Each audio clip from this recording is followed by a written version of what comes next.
everybody, what's up? It's Tia, and I'm back to bring you another recap review of Love and Hip Hop Atlanta, episode 10, season finale. Alright everybody, so this was the last show that they did. I have to say it wasn't as juicy as the whole other 9 episodes. You know, it wasn't juicy like the other ones, but it had a few little surprises in there, so it held my interest. It was still good and decent. So with that being said, we're gonna start, and yes, I got my notes because I didn't want to leave nothing out and I didn't want to go out of order. So with that, here we go.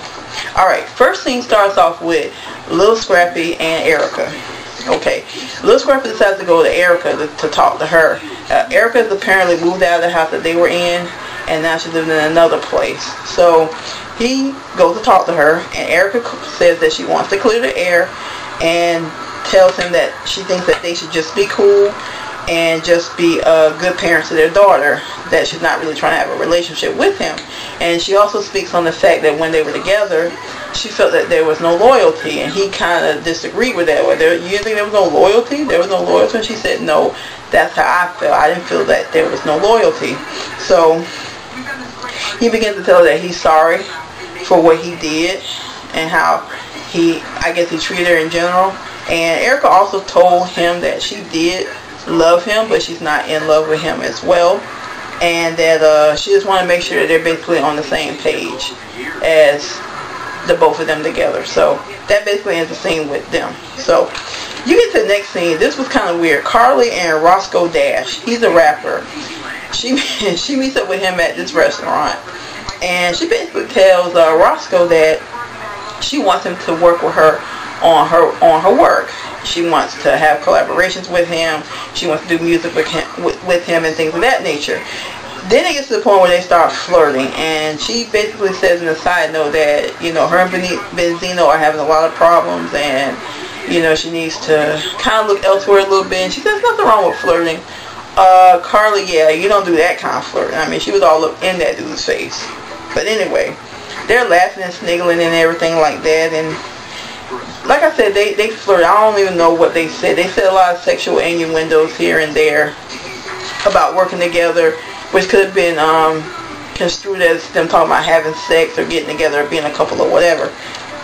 And then he goes to ask her, you know, does she have a man? And she said, yeah, but it's complicated. And, you know, he basically said, you know, that's what's going to get you in trouble. And she's like, what?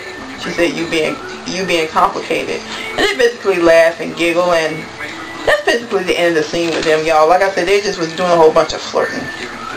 So you get to the next scene, which was with Mimi, Joseline, Stevie J, and Jeff, the therapist. They all meet up again at the therapy office.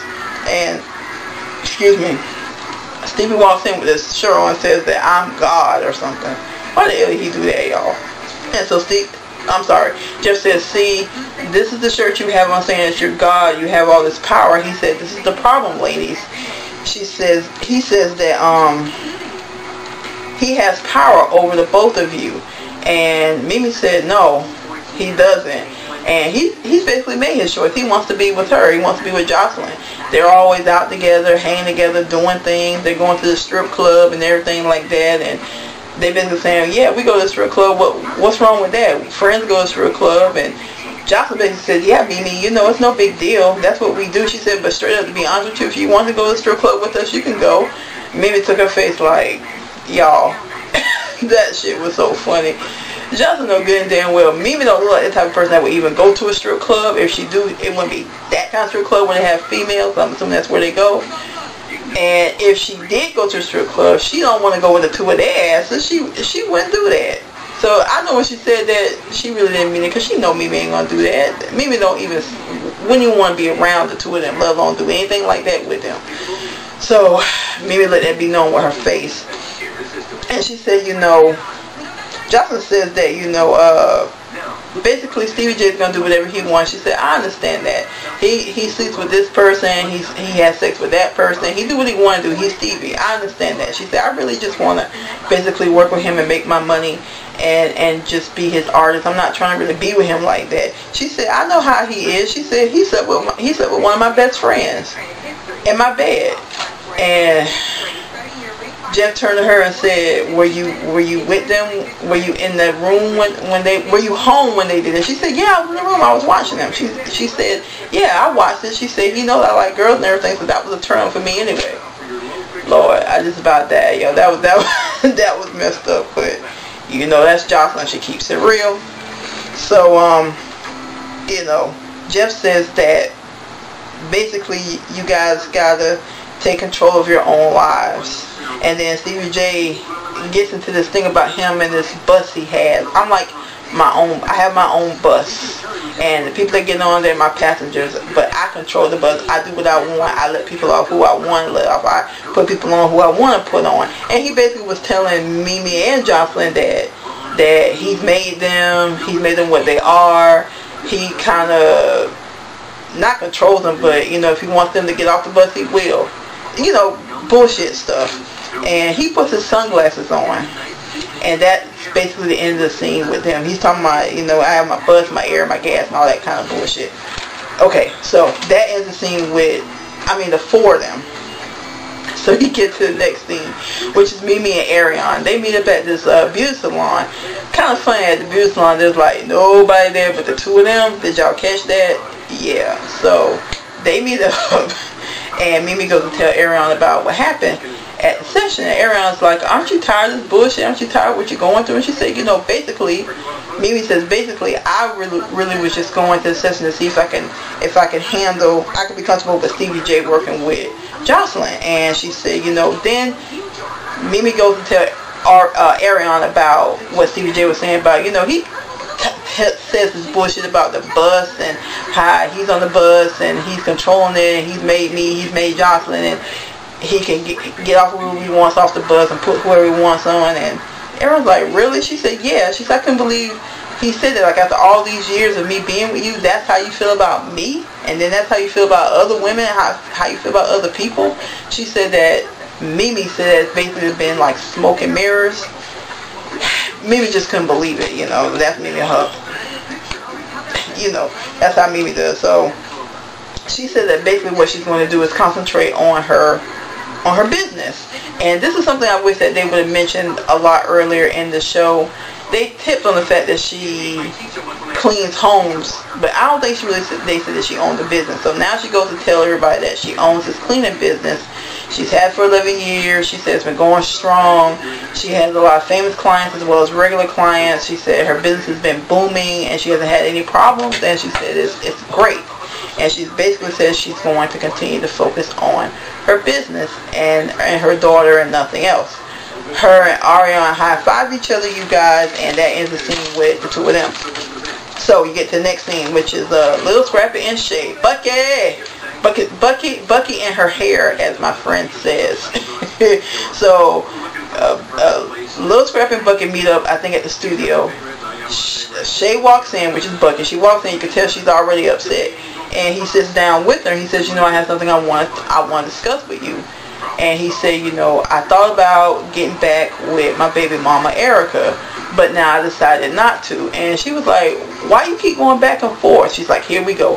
Why you keep going back and forth with it? She said, I thought you didn't want to be with her. Now you tell me you want to be with her. Now you tell me you don't want to be with her. What gives? What's the problem? And he said, I don't know. I thought I wanted to try it again. And he said, you can't. She said, you can't keep doing that. You know, you're going back and forth and bringing them around and everything. She said, how you feel about me? And he said, I love you. She said, but you're acting like you don't because of the way you treated me. She said, we're supposed to be friends. We're supposed to be cool. And then you treat me like you treating this bitch here. That's what she said. So the problem was, y'all, Lil Scrappy is playing Shay and Erica. He's not telling Shay everything. He's not telling Erica everything. So of course Shay is gonna be hurt because he's only telling her what he wants her to hear. She gets upset. She said, you know, my third eye is open. She said, I see everything for what it is now. She said, it's not cool what you're doing, man. You know, fucked up. And she said, you know, you hurt my feelings. You really did. She said, but it's okay. I'm strong and I'll bounce back. And Lil Scrappy said that he was sorry. He didn't mean to hurt her feelings. He tried to rub her arm and everything.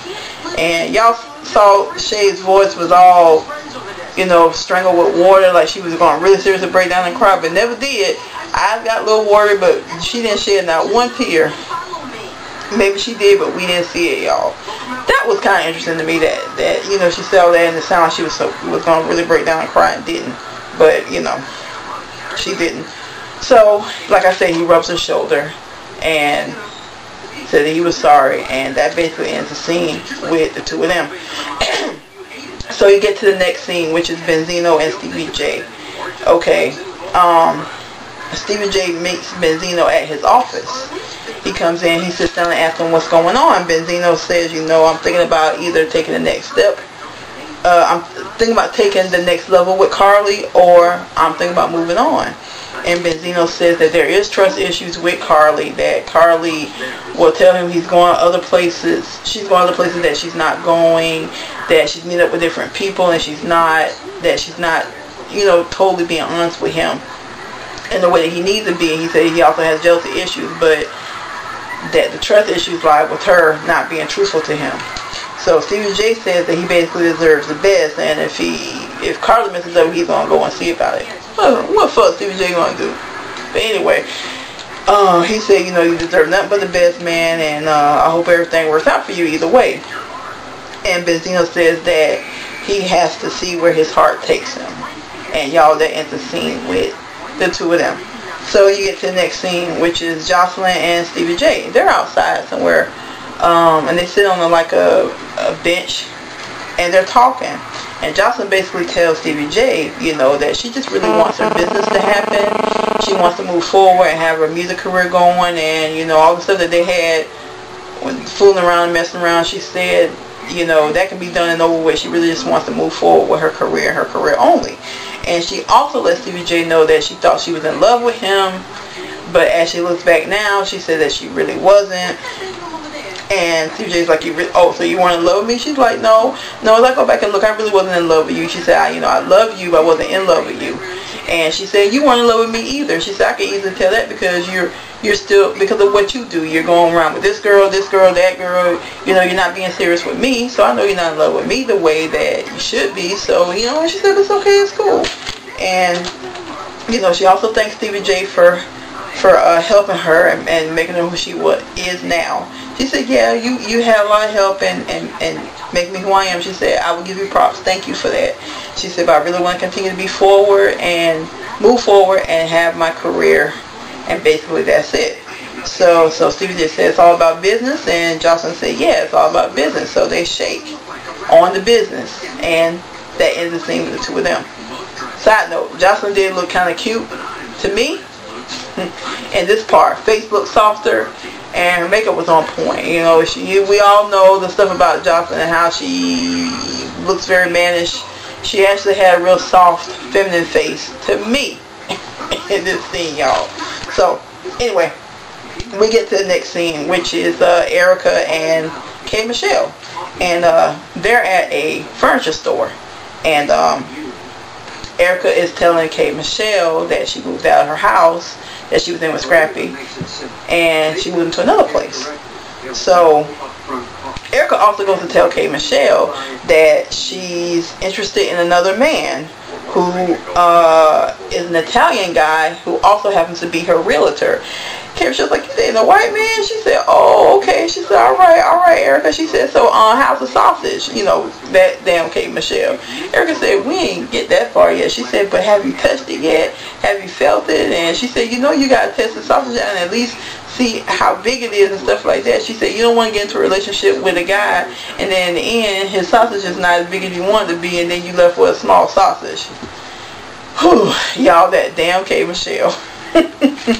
So, you know, she tells Erica that, and they get a big laugh. So then K. Michelle goes to tell Erica about her situation with Rasheeda and her conversation. She said, you know, I went to go see that thing, and you know that she had the nerve to tell me that, well, maybe because she was she knows him as the person that he is, maybe it didn't happen. And I told her that it did happen, and that I didn't appreciate her saying that because you weren't there, and I wouldn't make up nothing like that because he really is that kind of person. And Erica said, you know, I basically talked to Rasheeda, and you know, Rasheeda was stuck between a rock and a hard place because she's friends with them, really good friends with them, and she's trying to be friends with you as well.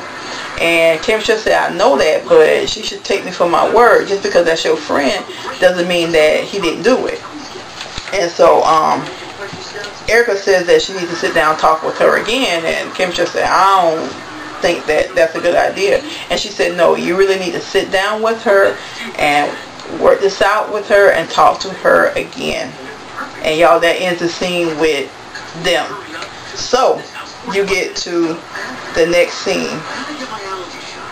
I just want to make sure I got all that covered. Okay, get to the next scene, which is Stevie J, Joseline, and this new artist named Shemak. And you can see Stevie J rubbing all up on the arm. Joseline comes in, she's upset. What you doing with that arm? Put your arm away. Move your arm away. Move your arm away. Like, she was really upset.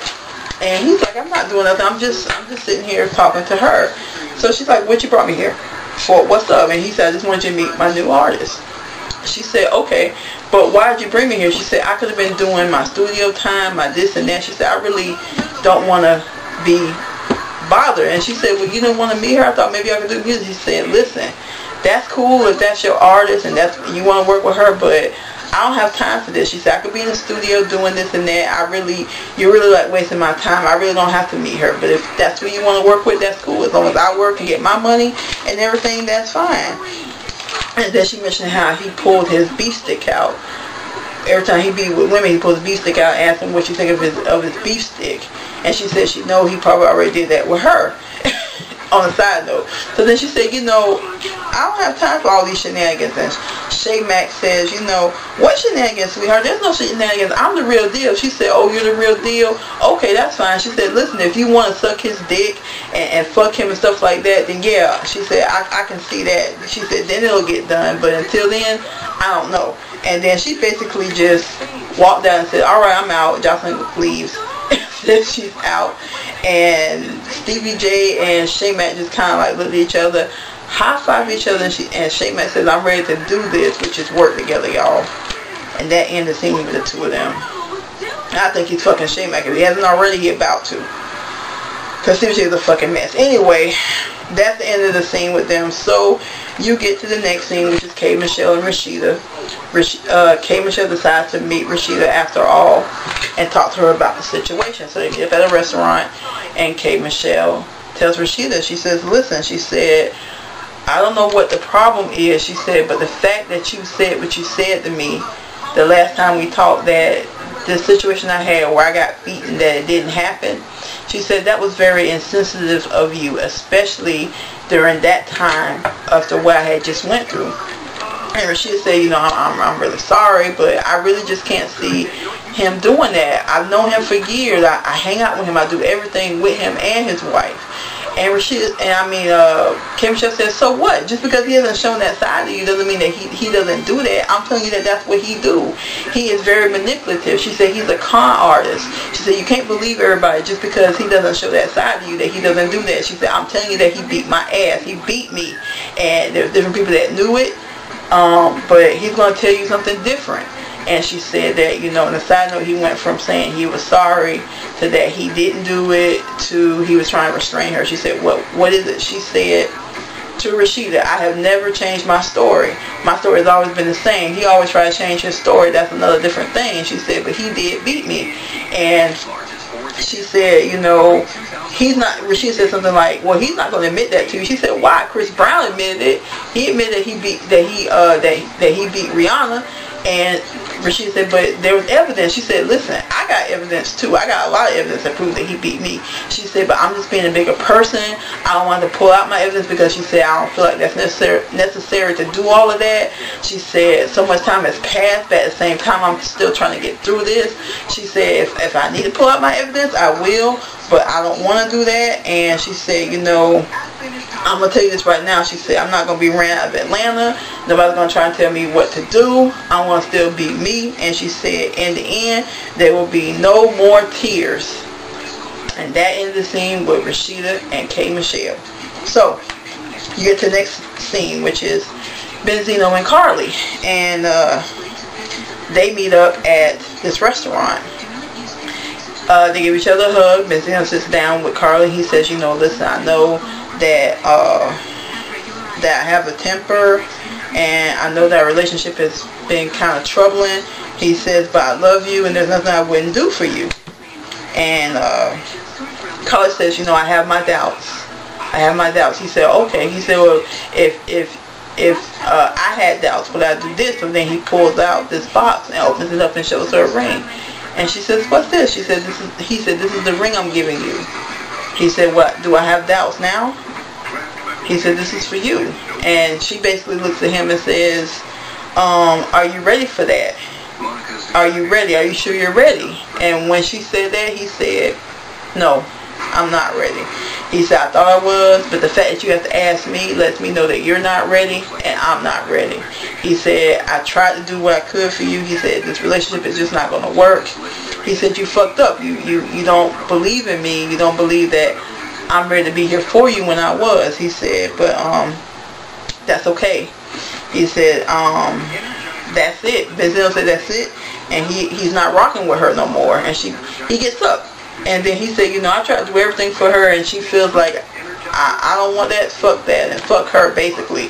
And so then she said something like, oh, on a side note, oh, she said, how you gonna give me a ring and then don't give me the ring? How you gonna present a ring and not give it to me? She said, Benzo's lucky that he found somebody like me, that I made him relevant. She said, if it wasn't for me, nobody would know his name. Excuse me, Carly? They wouldn't know his name? Bitch, people know who Benzo is long before your ass, Carly Red. That bitch tripping, thinking that she better than everybody and that she made him. If anything, he made you, but he didn't make you either. But you damn sure didn't make him. I can't stand that girl, y'all. So he left her, and she's sitting there, I think, eating a strawberry, and that ends the scene with the two of them. So you get to the next scene, which is Stevie J and Mimi. Stevie J meets Mimi at one of her clients' houses, and he said he wanted to talk to her. So he tells her that, you know, he fucked up their relationship. He admits that, and he's basically sorry. And Mimi says, you know, I'm going to stop you there. She said, I also need to take responsibility for for the relationship as well. I messed up as well. She said, mainly because I let you keep doing what you were doing. I kept letting it happen. So I'm going to also take responsibility. So he says that, I just want to see if there's any way we can work this out and we can get back to being together. And she says, no. She says, I don't want to work on it. I don't want to work on our relationship. And so he's like, what you mean? She said, you want me to spell it out? I don't want to work on this relationship anymore. I'm done. So I guess after Stevie J for a loop, he said, oh, you're done? He said, so you know what I'm going to do? She said, what you going to do? You threatening me? He said, threatening you? Mimi, get out of here with that shit. I'm not threatening you. She said, okay, well, it sounded like you was threatening me. He said, no, I'm not threatening you. He said, but you know what? He said, that's all right, Mom. He said, you're lucky to have been in my life. You're lucky. I made you who you were. He goes on to say all this bullshit. He was able to give her a daughter. He was able to help her out when nobody else would help her. He got with her when everybody else would push her off to the wayside. And that she should be glad to have known him and been in his presence, basically. And she said, really, Stevie? That's how you feel? Really, Stevie? You're being ridiculous right now. She said, get the fuck out of here. And he said, all right, I'm getting out of here. And he put his sunglasses on, talking something. You have a good life, Mom. And she said, I will. So that ends the scene with the two of them. Stevie is such a fucking idiot. Sleazeball, douchebag, slumbag, sleazebag. Okay. So anyway, we get to the last scene, which is Rasheeda and Kirk. And they're renewing their vows. Now, if anybody came to their wedding that was a part of the cast of Love and Hip Hop, we didn't see them. We just saw different people, but they didn't zoom in on them. It was an outside wedding. Her and Kirk renewed their vows. Rasheeda basically said that, you know, she had been a bitch to Kirk, but she's hoping that that's in the past and that they can get back to being the way they were, and that everything will be, you know, basically all good and lovely. So you see them renewing their vows. You see the preacher pronouncing them husband and wife again of renewing their vows. They kiss, and Kirk says that they're in love like they was when they first met. And Rasheeda said, here's to 12 more years and 12 more years and 12 more years. It was really sweet, y'all. It was cute. It was very nice. But they decided to end the show with the two of them. That was the end of the show. Then you get to the part where you see them talking about different beliefs about how they are. So the next person, the first person they showed was Carly. And she said that she was very sorry that her and Benzo didn't work out. but that she has to think of her career and that her work comes first. And you see her with that Dash guy, the rapper. Then you see K. Michelle, and she's saying that she's a work in progress and that she's going to keep pushing, basically. Then you see Erica, and Erica says that she looks forward to being with a real man, not a mama's boy, not a man who has to ask his mama what to do. She said a real man. Then you see little Scrappy with him and his daughter and Mama D, and he basically is saying that he's not trying to be tied down to no one. He's only gonna be tied down to God and his daughter, and that's it. And he's gonna just keep doing what he's doing. Then you see Joseline, and Joseline said months ago she was working at the strip club, but look at her now. She's doing concerts, she's performing, she's doing her music. We actually see her sign autographs, y'all, and see her on stage. That was kind of interesting to see. She said Joseline Hernandez, she said, is not going nowhere. She said she's going to the top, and she's here to stay. And then you get to the next person, which is Stevie J, which basically said he's gotten a bum rap, but he's going to keep doing him. He's going to keep doing me. I know I got a bum rap, but he's going to continue to be himself. Then you get to Mimi, and you see Mimi with her daughter, and she says that she gave Stevie J 100%.